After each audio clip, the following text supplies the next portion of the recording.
Hey guys, welcome to chemistry simplified channel. तो अभी हमने नया चैप्टर शुरू करना है, तो वो हम लोग नेक्स्ट चैप्टर कंटिन्यूएशन में शुरू करेंगे। वो है 25th, जिसका नाम है अल्काइलेशन ऑफ इनोलेट्स। अभी चैप्टर का नाम समझने की बात आए तो आप देखो कि अल्काइलेशन ऑफ इनोलेट्स अभी हमने पूरा लास्ट एक चैप्टर पढ़ा कि इनोल्स क्या है, इनोलेट्स क्या है। तो ये इनोलेट्स हमें मालूम है कि ये जो टाइप के स्ट्रक्चर्स होते हैं इसको हम बोलते हैं इनोलेट्स। ठीक है, अल्काइलेशन ऑफ इनोलेट्स का क्या मतलब है? तो भाई अल्काइलेशन मतलब जब भी अल्काइल ग्रुप ऐड हो रहा हो उसको हम बोलते हैं अल्काइलेशन। अब अल्काइल ग्रुप ऐड करने के बहुत से तरीके, तो जो भी तरीके हैं और कौन से ग्रुप में कैसे ऐड होता है वो सब हम लोग ये चैप्टर में देखेंगे। अल्काइलेशन का मतलब सिर्फ इतना था कि अल्काइल ग्रुप की एडिशन या अल्काइल ग्रुप ऐड हो रहा हो इनोलेट में तो हम उसको बोलेंगे अल्काइलेशन। ओके, सो सबसे पहले जो यहाँ है carbonyl group shows diverse reactivity. तो इतना जो है वो मैंने आपको एक छोटा सा चार्ट फॉर्म बनाया है, तो उसमें मैं समझा देती हूँ कि क्या है एक्चुअली। अब देखो, ये है हमारा कार्बोनिल ग्रुप। ठीक है, कार्बोनिल ग्रुप हम कब से पढ़ते आ रहे हैं। अब कार्बोनिल ग्रुप में हम लोग ने शुरुआत में पढ़ी थी कि सबसे पहले जो चैप्टर था हमने देखा था कार्बोनिल ग्रुप में एडिशन ऑफ न्यूक्लियोफाइल कैसे होता है। जब कार्बोनिल में एडिशन ऑफ न्यूक्लियोफाइल कैसे होता है जब हम पढ़ रहे थे तो कुछ अलग नहीं था। जब हम जो न्यूक्लियोफाइल हम ऐड करते हैं रिएजेंट में वो ऐसे यहाँ ऐड हो जाता है और वो हम बोलते हैं, और ये जो कार्बोनिल है वो OH में कन्वर्ट हो जाता है, तो वो हम नाम दिया हमने एडिशन ऑफ न्यूक्लियोफाइल। वो हमने 6th चैप्टर में पढ़ा। नेक्स्ट आते हैं हम substitution of nucleophile 10th chapter में। सब्स्टिट्यूशन में ऐसा था कि एक हो जाता है लिविंग ग्रुप। जैसे ही एक ग्रुप लिविंग ग्रुप प्रेजेंट होता है हमारे रिएक्टेंट में, फिर जब हम अपना न्यूक्लियोफाइल ऐड करते हैं तो वो न्यूक्लियोफाइल ऐड हो जाता है और जो लिविंग ग्रुप है वो निकल जाता है।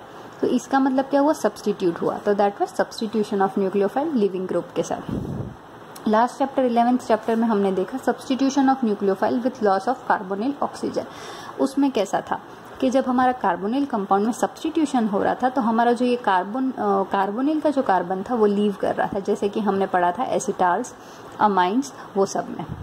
ठीक है, तो सॉरी अमाइंस नहीं, एसिटाल और इमीन्स में। सो उसमें हमारा कार्बोनिल ऑक्सीजन जा रहा था। ठीक है, तो अब देखो ये जो तीनों चैप्टर में हमने पढ़ा वो न्यूक्लियोफाइल की एडिशन हो रही थी। ठीक है, तो जब न्यूक्लियोफाइल ऐड हो रहा है इसका मतलब हमारा कार्बोनिल कैसे रिएक्ट कर रहा है, एज ए इलेक्ट्रोफाइल रिएक्ट कर रहा है। समझे, जब न्यूक्लियोफाइल ऐड हो रहा है इसका मतलब हमारा कार्बोनिल क्या है, इलेक्ट्रोफाइल है, मतलब पॉजिटिव है। कार्बन यहाँ एज ए इलेक्ट्रोफाइल एक्ट कर रहा है। ठीक है, अब जो हमने फिर नेक्स्ट में कंटिन्यू किया, हमने 20th चैप्टर देखा हमने इनोल और इनोलेट्स। तो भाई इनोल और इनोलेट्स में क्या है, जो हमारा कार्बोनिल कंपाउंड था उसका टॉटोमेरिज्म मतलब प्रोटॉन ट्रांसफर हुआ, डबल बॉन्ड शिफ्ट हुआ। तो सिर्फ टॉटोमेरिज्म से ही कार्बोनिल ही कंपाउंड उसका सिर्फ टॉटोमेरिज्म किया हमने तो एक नया कंपाउंड मिला में, वो इनोल। तो इनोल के बारे में हमने देखा कि 20th चैप्टर में हमने देखा कि इनोल क्या है, इनोलेट्स क्या है। 25th चैप्टर जो अब हम कर रहे हैं वहाँ हम देखेंगे अल्काइलेशन ऑफ इनोलेट्स कैसे होता है। और फिर बाद में हम लोग लास्ट चैप्टर है वो उसमें ये दोनों की कॉम्बिनेशन देखेंगे कि कार्बोनाइल और इनोल ग्रुप जब कंपाउंड में ही एक ही कंपाउंड में दोनों हो तो वो लोग कैसे रिएक्ट करेंगे। ठीक है, तो अब आप ये देखो कि यहाँ न्यूक्लियोफाइल जब ऐड हो रहा था तो कार्बोनिल हमारा कैसे एक्ट करता है, कार्बोनिल हमारा एज एन इलेक्ट्रोफाइल ऐड करता है। जब इनोल की हम बात करें तो जब हम इनोल की रिएक्शंस करते हैं, जैसे कि अल्काइलेशन करें या कोई भी रिएक्शन करें, उसमें हमारा जो इनोल है वो एज ए न्यूक्लियोफाइल एक्ट करता है। इसका मतलब इलेक्ट्रोफाइल अटैक करने वाला है और न्यूक्लियोफाइल हमारा इनोल है। अब देखो इसका मतलब सिर्फ ये हमारा कार्बोनिल कंपाउंड में टॉटोमेरिज्म हुई तो पूरा उसका जो रिएक्शन था वो चेंज हो गया। जैसे कि यहाँ जो कार्बोनिल था, कार्बोनिल कंपाउंड जो है वो एज अ इलेक्ट्रोफाइल एक्ट करता है, और इलेक्ट्रोफाइल एक्ट करता है मतलब उसमें न्यूक्लियोफाइल अटैक हो सकता है। वही चीज़ जब ये सिर्फ टॉटोमर होके इनोल फॉर्म हो गए तो इनोल अब क्या है, एज ए न्यूक्लियोफाइल एक्ट करेगा, और इसका मतलब जो इलेक्ट्रोफाइल है वो उस पर अटैक होगा। अब न्यूक्लियोफाइल इलेक्ट्रोफाइल को बेस्ट चीज़ तरीका याद रखना, जो न्यूक्लियोफाइल है वो नेगेटिवली चार्ज्ड होगा। तो इसका मतलब जो कार्बोनिल था, कार्बोनिल में हमारा कार्बन पे अटैक हो रहा था, न्यूक्लियोफाइल ये पॉजिटिव था, ये हमारा नेगेटिव अटैक हो रहा है। जबकि इनॉल में ऐसा होगा कि इनॉल में ये जो डबल बॉन्ड है वो एज ए न्यूक्लियोफाइल एक्ट करेगा और हमारा इलेक्ट्रोफाइल यहाँ अटैक होगा। समझे? तो ये कार्बन की डाइवर्सिटी के बारे में, कार्बोनिल ग्रुप के डाइवर्सिटी के बारे में बात की है कि एक ही मॉलिक्यूल है, एक ही कार्बोनिल है, उसका टॉटोमेरिज्म करने पे एक चीज आ जा रही है, उसके अलग रिएक्शन है, जो ओरिजिनल था उसके अलग रिएक्शन है, और अगर सॉल्यूशन में ये और ये टॉटोमर्स जो हो रहे हैं, अगर ये दोनों मतलब जैसे कि आधा ये कंपाउंड बन गया, आधा ये कंपाउंड बन गया, तो ये दोनों कैसे रिएक्ट करेंगे वो भी हम पढ़ेंगे 26th चैप्टर में, जिसमें कार्बोनिल और इनोलेट्स दोनों का कॉम्बिनेशन पढ़ने वाले हैं। तो इसमें कार्बोनिल कंपाउंड की डाइवर्सिटी के बारे में स्पेसिफाई यहाँ किया जा रहा है। So that's it. तो अब आप हम लोग स्पेसिफिकली देखें तो हमने ये तीनों चैप्टर्स कर लिए। ये इनोलेट्स में, इनॉल और इनोलेट्स में हमने एक चैप्टर खत्म किया जहां हमने सिर्फ बेसिक पढ़ा कि इनॉल कैसे फॉर्म होता है, इनोलेट्स कैसे फॉर्म होता है।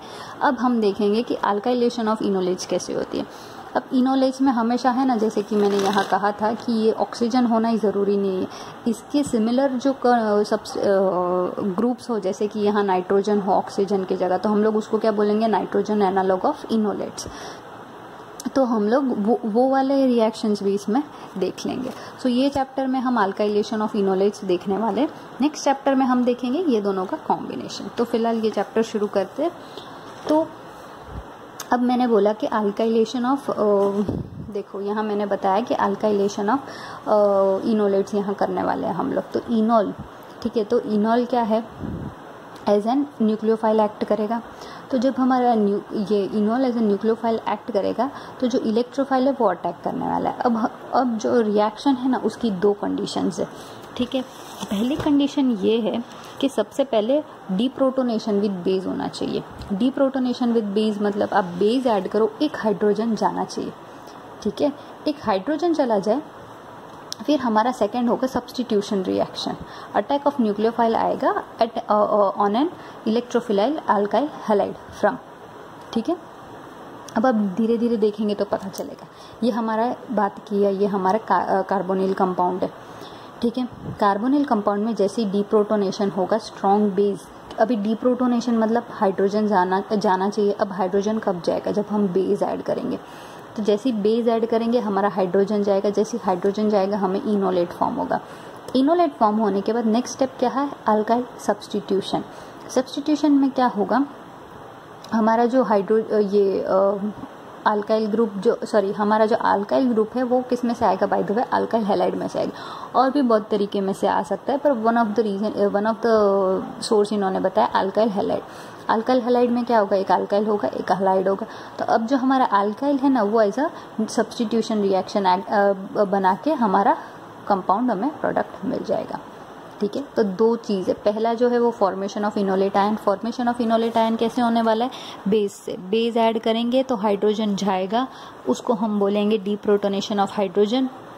और फिर नेक्स्ट स्टेप में नेक्स्ट इज सब्स्टिट्यूशन रिएक्शन। अभी तक हमने जो न्यूक्लियोफाइल का सब्स्टिट्यूशन रिएक्शन देखा, वैसे ही यहाँ हम इलेक्ट्रोफाइल का सब्स्टिट्यूशन रिएक्शन देखेंगे, ठीक है। और हाँ, ये एक बात है कि यहाँ जो ये रिएक्शंस जो होते हैं अल्काइलेशन, वो SN2 रिएक्शन से हो रहा है। यहाँ पे SN2 रिएक्शंस क्या है, SN1 रिएक्शंस क्या है, ये हमने 12th में कर लिया है, पर हम आगे के चैप्टर्स में भी यहाँ डिटेल में दिया, तो मैं तब जब वो करवाऊंगी तब डिटेल में जाऊंगी। फिलहाल अभी के लिए मैं आपको SN2 बेसिक हिंट दे दूँ। SN2 रिएक्शंस में क्या होगा, हमारा जो अटैक होने वाला है न्यूक्लियोफाइल का, वो जो लिविंग ग्रुप जाने वाला है उसके एग्जैक्टली ऑपोजिट डायरेक्शन से अटैक होता है, ठीक है। So that is SN2 reaction. और SN2 रिएक्शन की रिएक्टिविटी भी होती है प्राइमरी के लिए बहुत अच्छा है SN2 reaction, primary alkyl halide के लिए, फिर सेकेंडरी के लिए, फिर टर्शरी के लिए। टर्शरी के लिए ऑलमोस्ट इम्पॉसिबल हो जाता है, ठीक है। सो बस ये दो चीज़ अभी के लिए आप याद रखो। डिटेल में हम SN2 और SN1 जब चैप्टर में आएगा तब करेंगे। अच्छा, अगर अभी आपको ऐसा लग रहा है कि SN2 की आपको पढ़ने की ज़रूरत ही है और मैं जो चैप्टर करवाने वाली हूँ वो थोड़ा लेट आने वाला है, तो अगर आप मुझे रिक्वेस्ट करें, या तो सॉरी रिक्वेस्ट नहीं, आप मुझे कमेंट भी कर दो ना, तो मैं आपको एक छोटा सा 2 या 5 मिनट का जितना भी टाइम लेता है उतना वीडियो बना दूँगी, जिसमें मैं SN1 और SN2 के रिएक्शंस समझा दूँगी, ठीक है। पर अगर आपको वेट कर सकते हो आप, तो आप जब मैं चैप्टर करवाऊंगी तब तक आप वेट कीजिए। सो अब हाँ, तो ये अप्रोच था हमारा कि हमें क्या करना है, पहले बेस ऐड करना है, दूसरे स्टेप में हम हमारा न्यूक्लियोफाइल ऐड करेंगे। अब ये जो अप्रोच है उसके दो तरीके हैं। तो कैसे, या तो हम लोग सबसे पहले स्ट्रॉन्ग बेस ऐड करें। स्ट्रॉन्ग बेस ऐड करेंगे तो क्या होगा कि जो हमारा बेस है ये सारे प्रोटॉन्स को एक्सट्रैक्ट कर लेगा और हमारा इनोलेट फॉर्म हो जाएगा। एक बार सारे इनोलेट फॉर्म हो गए, फिर हमारा हम इलेक्ट्रोफाइल ऐड करके हम नेक्स्ट स्टेप में जाएंगे। ठीक है, ये एक तरीका है। दूसरा ये तरीका है, या तो हम वीक बेस ऐड करें। अब वीक बेस ऐड होगा तो क्या होगा, जैसे वीक बेस ऐड होगा तो इसकी जो इसके साथ हाइड्रोजन लेने की कैपेसिटी ये थोड़ी कम होगी। तो उससे क्या होगा, जितने एनायंस बने, ठीक है, तो वो उतने एनायंस को हम इलेक्ट्रोफाइल के साथ रिएक्ट कर दे तो वो उसके साथ रिएक्ट करते जाएंगे, और जैसे ये लोग प्रोडक्ट बनता जाएगा वैसे ये बेस और हाइड्रोजन, बेस जो है वो हाइड्रोजन को एब्स्ट्रैक्ट करके हमारा इनोलेट देते जाएंगे। सो पहला स्टेप था हम स्ट्रॉन्ग बेस के साथ करेंगे, दूसरा स्टेप है हम वीक बेस के साथ करेंगे। यूजुअली स्ट्रॉन्ग बेस के साथ वाला जो रिएक्शन है ये ज़्यादा प्रेफरेबल होता है, इसके साथ इतना ज़्यादा प्रेफरेबल नहीं होता है। पर हाँ, इसमें एक चीज़ बेनिफिशियल है कि भाई आप रिएक्टेंट ले लो, बेस ले लो और इलेक्ट्रोफाइल, तीनों एक ही साथ डाल दो और प्रोडक्ट की वेट करो। दूसरे बार जब हम स्ट्रॉन्ग बेस यूज़ करते तो तब ऐसा होता है कि पहले हम इनोलेट फॉर्म होने दें और फिर हम नेक्स्ट स्टेप करें। तो इसलिए ये है आसान, पर यूजुअली मेजर स्केल पे अगर बनाना हो तो हम लोग ऑब्वियसली ये यूज़ करेंगे, क्योंकि हमें ये इम्पॉर्टेंट है कि हमारा जो रिएक्टेंट है वो वेस्टेज ना हो, जितना भी है वो कन्वर्ट हो जाए। ठीक है, सो ये हमारा अप्रोच था। तो ये ऑलमोस्ट पूरे चैप्टर में हम ये जो है इसको आप मेन ये as a reference point reference reaction लेके अब हम पूरा चैप्टर कर देंगे। सो अब हम धीरे धीरे हम अल्काइलेशन पे आएंगे, और अल्काइलेशन में हम लोग अलग अलग ग्रुप्स में देखेंगे कैसे कैसे फंक्शनल ग्रुप्स में कि कैसे कैसे अल्काइलेशन होता है। स्टार्ट करेंगे हम नाइट्राइल्स और नाइट्रोअल्केन्स के साथ। उसमें सबसे पहले नाइट्राइल्स के साथ, तो नाइट्राइल के साथ देखो हमने ना ये इनोलेट का फॉर्मेशन जब कर रहे थे तब हमने साइनाइड के साथ रिएक्शन देख ली थी, तो हमें आइडिया है ही है कि कैसे रिएक्शन होता है। जैसे नाइट्राइल प्रेजेंट है, बेस आएगा तो देखो यहाँ हाइड्रोजन कौन सा जाएगा, तो ये जो हाइड्रोजन ऑब्वियसली यहाँ वो जाएगा, क्योंकि ये ज़्यादा रिएक्टिव है। जैसे ये हाइड्रोजन जाएगा बेस पे, ये कार्बन और ये कार्बन के बीच में डबल बॉन्ड, ये दोनों के बीच में डबल बॉन्ड होगा, तो उसके वजह से कार्बन और नाइट्रोजन के बीच में जो 3 बॉन्ड है उसमें से एक बॉन्ड ब्रेक हो जाएगा। देखो, तो अब इसको क्या बोलते हैं, नाइट्राइल इनोलेट एनायन। ये है हमारा इनोलेट आयन जैसा ही, पर यहाँ ऑक्सीजन की जगह नाइट्रोजन है, तो हम इसको बोलेंगे नाइट्राइल वाला इनोलेट आयन। अब हमारा इनोलेट आयन बन गया। इसके बाद हम क्या करेंगे, हमारा अल्काइल हैलाइड रिएक्ट करेंगे। जैसे ही हम हमारा अल्काइल हैलाइड रिएक्ट करेंगे, हेलोजन यहाँ से जाएगा और हमारा जो अल्काइल ग्रुप है वो यहाँ, ये जो हमारा डबल बॉन्डेड कार्बन है वहाँ अटैक होगा। ठीक है, हमारा अल्काइल ग्रुप अटैक हो गया और हमें हमारा कंपाउंड मिल गया, और ये जो साइनो का था नेगेटिव था वो ग्रुप तीसरा फिर से बॉन्ड बना देगा। सो अभी हमारा अल्काइलेटेड कंपाउंड मिल गया, एकदम ईजी था। देखो, पहली बात, बेस ऐड करोगे प्रोटॉन जाएगा, जहाँ से प्रोटॉन गया वहीं अल्काइलेशन होने वाला है। ठीक है, इतनी सी बात तो याद रख सकते हैं। अब वैसे ही रिएक्शन देख लो, इसमें है ना प्रोडक्ट मत बनाओ, आप सबसे पहले रिएक्टेंट देखो। रिएक्टेंट में ये हमारा कंपाउंड है साइनो। अब ये है हमारा अल्काइल हैलाइड ग्रुप, जहाँ से हमें ये अल्काइल ग्रुप इसमें डालना है। अब जो साइनो है ना, वो साइनो एक अच्छा इलेक्ट्रॉन विड्रॉइंग ग्रुप है, तो उसका जो ये हाइड्रोजन है ना वो ज़्यादा एक्टिव होता है कि बेस ले जाएगा। तो ये जो बेस है वो यहाँ का एक हाइड्रोजन ले जाएगा। जैसे यहाँ का हाइड्रोजन ले जाएगा, यहाँ ये जो हमारा ये कौन सा ग्रुप है, अल्काइल हैलाइड ग्रुप है। अल्काइल हैलाइड ग्रुप है वो यहाँ ऐड हो जाएगा और हमें हमारा कंपाउंड मिल गया। तो देखो, जहाँ से प्रोटॉन गया वहीं हमारा अल्काइल ग्रुप आ गया। ठीक है, तो इसको हमने क्या बोला, अल्काइलेशन ऑफ नाइट्राइल्स। एक छोटी सी बात है कि ये जो रिएक्शंस है ना, ये यूजुअली फेस ट्रांसफ़र कैटालिसिस से होती है। अब फेस ट्रांसफ़र कैटालिसिस क्या है कि ये जो है ना, ये 2 फेज मिक्सचर में कैरी होता है। 2 फेज मिक्सचर मतलब एक जो मिक्सचर है ना, ये हमने एक किया था 10th या 11th चैप्टर में, हमने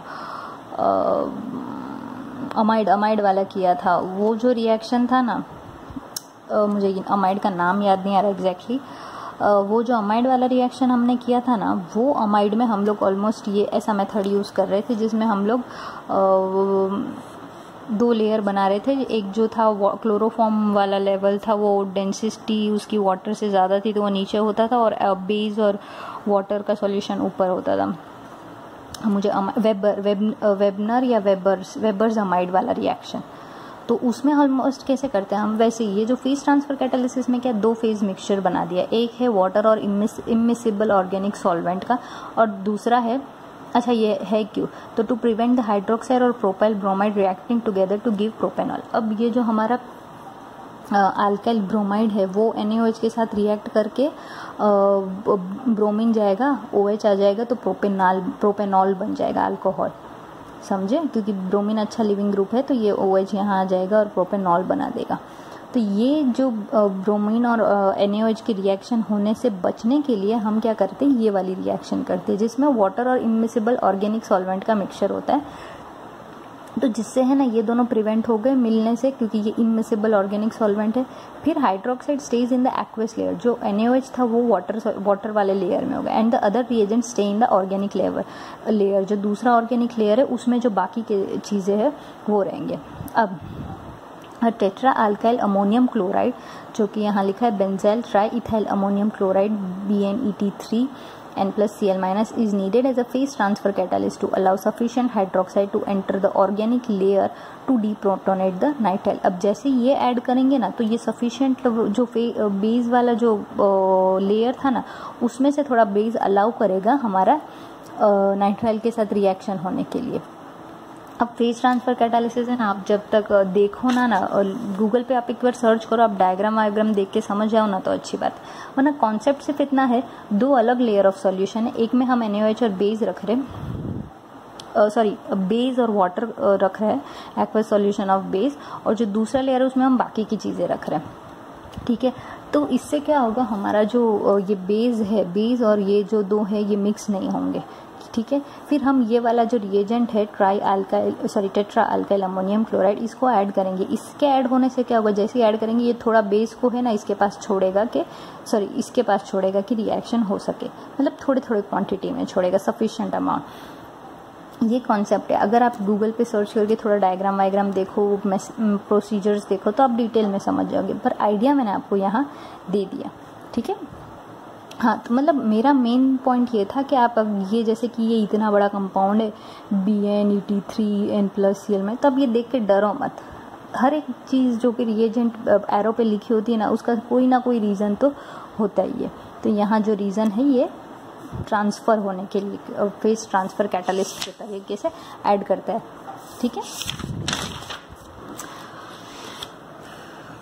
अब एक और रिएक्शन दे दिया इन्होंने सेम, पर देखो सेम पर मतलब कुछ है नहीं, जैसे कि ये साइन हो तो मतलब हमारा हाइड्रोजन कहाँ से जाएगा, यहाँ से जाएगा। हाइड्रोजन जाने के लिए बेस कौन सा इन्होंने यूज़ किया, सोडियम हाइड्राइड जो है वो यहाँ से बेस लेके हाइड्रोजन लेके जाएगा। जैसे ही लेके जाएगा हमारा अल्काइल हैलाइड मतलब PH और CH3 ये यहाँ ऐड हो जाएगा, CH3 PH, बेंजाइल या बेंजोइल, हाँ बेंजाइल ग्रुप यहाँ ऐड हो गया, ठीक है। मतलब इन्होंने ऐसा बोला है कि ये रिएक्शन इतना अच्छे से होता है कि हमारा जो प्रोडक्ट है वो क्वाटरनरी कार्बन मिल रहा है। क्वाटरनरी कार्बन ज़्यादा है ना, मतलब स्टेबिलिटी उसकी इतनी ज़्यादा नहीं होती, पर फिर भी हमारा प्रोडक्ट क्वाटरनरी कार्बन होने के बाद भी ये रिएक्शन अच्छे से हो जा रहा है, ठीक है। क्योंकि ये जो साइनों के बाजू वाला जो कार्बन के जो हाइड्रोजन है ना वो बहुत ज़्यादा रिएक्टिव होते हैं। रिएक्टिव मतलब हमारा जो बेस है वो एकदम आसानी से उसको एब्स्ट्रैक्ट कर सकते हैं, ठीक है। अब अगर किसी का पहले डाउट आ गया हो तो मन में रखा होगा, पर अगर किसी का नहीं आया तो मैं डाउट आप लोग के मन में लाती हूँ कि अब हम अल्काइलेशन कर रहे हैं। तो जैसे हमने पिछले चैप्टर में हेलोजिनेशन किया था कि हमारा जो हेलोजन था वो बेस के साथ हम लोग ने देखो ट्राई हेलाइड दे रहा था, तो वही सेम डाउट अगर मैं यहाँ लाऊँ कि अल्काइल कंपाउंड है तो ऐसा हो सकता है यहाँ अगर 2 हाइड्रोजन है तो 2 अल्काइल ग्रुप ऐड हो सके, बिल्कुल पॉसिबल है। तो वो कैसे पॉसिबल होगा, उसके लिए है ना आपको बेस ज़्यादा ऐड करना पड़ेगा। मतलब देखो ये सोडियम हाइड्राइड है वो एक प्रोटॉन एब्स्ट्रैक्ट करेगा, ठीक है। इसके पास जो दूसरा प्रोटॉन एब्स्ट्रैक्ट करना हो तो उसके लिए क्या होगा, इसकी वजह से हमें क्या करना है, बेस एक्सेस में डालोगे।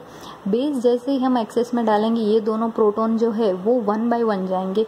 जैसे ही एक प्रोटॉन जाएगा ये जो मिथाइल है वो यहाँ ऐड हो गया, हमारा अल्काइल ग्रुप ऐड हो गया। फिर दूसरा प्रोटॉन जाएगा, जैसे वो प्रोटॉन जाएगा दूसरा हमारा मिथाइल ग्रुप। मतलब अगर हम लोग हमारा बेस और हमारा अल्काइल हैलाइड अगर एक्सेस में डालें तो आसानी से डाई अल्काइल कंपाउंड हमें मिल सकता है। ठीक है, ऐसा नहीं है कि पॉसिबल नहीं है, पर अगर आपको सिर्फ एक ही अल्काइल ग्रुप चाहिए तो आप क्या करोगे, ये जो दोनों क्वांटिटी है लिमिट कर दोगे, जितने मॉलिक्यूल्स ऑफ रिएक्टेंट्स है उतने ही मॉलिक्यूल्स आप ऐड करोगे। ठीक है, अगर एक्सेस में ऐड करो तो मतलब डाई अल्काइल कंपाउंड या ट्राई अल्काइल कंपाउंड जस्ट जितने हाइड्रोजन अवेलेबल है उस हिसाब से हमें कंपाउंड मिलेगा। अब ये फिर से आया हमारा साइनो को जब हाइड्रोलिसिस करें हम एसिड के प्रेजेंस में तो आपको पता होना चाहिए कौन सा ग्रुप देता है। आई एक्सपेक्ट आपने बोला होगा कार्बोक्सिलिक एसिड देता है। सो ये चीज़ आपको याद होनी चाहिए कि साइनो वाटर एसिड के प्रेजेंस में हाइड्रोलिसिस में हमें COH ग्रुप देते हैं। ठीक है, यहाँ उन्होंने मैकेनिज्म दिखाई है कि हमारा साइनो था, पहले एक हाइड्रोजन जाएगा, जैसे एब्स्ट्रैक्ट होगा हमारा अल्काइल हैलाइड में से एक अल्काइल यहाँ आ गया। ठीक है, फिर वैसे ही जैसे दूसरा हाइड्रोजन जाएगा, जैसे दूसरा हाइड्रोजन जाएगा जो दूसरा अल्काइल हैलाइड था वो यहाँ अटैक हो जाएगा, तो अभी हमें हमारा अल्काइलेशन का प्रोडक्ट मिल गया। ठीक है, नेक्स्ट अगर 2 नाइट्राइल ग्रुप हो तो क्या, एक नाइट्राइल ग्रुप में तो हमने देखा, अब 2 नाइट्राइल ग्रुप हो तो क्या। तो देखो 2 नाइट्राइल ग्रुप, एक तो वैसे ही हमारा जो नाइट्राइल था वो इतना अच्छा इलेक्ट्रॉन विड्रॉइंग ग्रुप है कि वो जो हाइड्रोजन था उसको अच्छे से मतलब बेस को आसानी दे रहा था कि वो रिलीज हो जाएगा। अगर 2 कंपाउंड है साइनो के तो सोचो तो कितना अच्छे से हाइड्रोजन वो रिलीज कर देगा। तो ये जो अगर 2 साइनो कंपाउंड है तो इसके लिए अगर आप एकदम न्यूट्रल बेस भी यूज़ करो ना, जैसे कि यहाँ ET3N try ethyl amine use किया है, तो वो उतना वो वाला बेस भी प्रोटॉन्स को एब्स्ट्रैक्ट करके है हमारा अल्काइल ग्रुप को यहाँ ऐड कर देगा। ठीक है, 2 हाइड्रोजन है तो वो जब अगर एक्सेस में डाला हो तो वो रिएक्शंस पूरी ख़त्म करके जाएगा। ठीक है, तो अगर हमारा साइनो कंपाउंड 2 साइनो है तो हमारा वीक बेस मतलब न्यूट्रल बेस भी हमारा रिएक्शंस करवा देगा। अगर एक ही हो तो हमें चलो बेस अच्छा चाहिए या तो स्ट्रॉन्ग बेस चाहिए। ठीक है, अभी दूसरी बात, अगर हमारा साइनो वाला कंपाउंड और हमारा अल्काइल हैलाइड वाला दोनों एक में हो तो क्या होगा। तो देखो तो क्या होगा, हमारा जो पहले तो देख के आपको पता लग जाएगा ऐसा कुछ है तो साइक्लिक कंपाउंड तो बनना है। ठीक है, अब कैसे, अब सबसे पहले बेस जो है वो हाइड्रोजन एब्स्ट्रैक्ट करेगा यहाँ का। अच्छा यहाँ का मत करना, ठीक है, जो साइनो के बाजू वाला कार्बन है वहाँ का करना। जैसे यहाँ से बेस एब्स्ट्रैक्ट होगा ये C डबल बॉन्ड एंड ये कार्बन ये कंपाउंड बन के जैसे ये बनेगा ना वैसे ये Cl हट के सीधा ये यहाँ ट्रायंगल फॉर्म कर देगा। इसको हम लोग बोलते हैं साइक्लोप्रोपेन। जो रिंग है 3 मेंबर्ड रिंग उसको हम बोलेंगे साइक्लोप्रोपेन और हमें साइनाइड मिल गया। ठीक है, तो अगर दोनों चीज़ें एक ही ग्रुप में एक ही मॉलिक्यूल में हो तो हमें क्या मिलेगा, साइक्लिक कंपाउंड। ठीक है, अब नेक्स्ट हम जाते हैं अल्काइलेशन ऑफ नाइट्रो अल्केन्स। अब साइनो तो अच्छा ग्रुप है ही है इलेक्ट्रॉन विड्रॉइंग ग्रुप, जबकि नाइट्रो अल्केन्स भी पावरफुल विड्रॉइंग ग्रुप है। तो the powerful withdrawing group of nature of nitro groups means the deprotonation is quite possible even with quite bases। ये तो और ही आसान कर देता है बेस को अपने प्रोटॉन एब्स्ट्रैक्ट करने में। ठीक है, तो देखो protons adjacent to a nitro group are in fact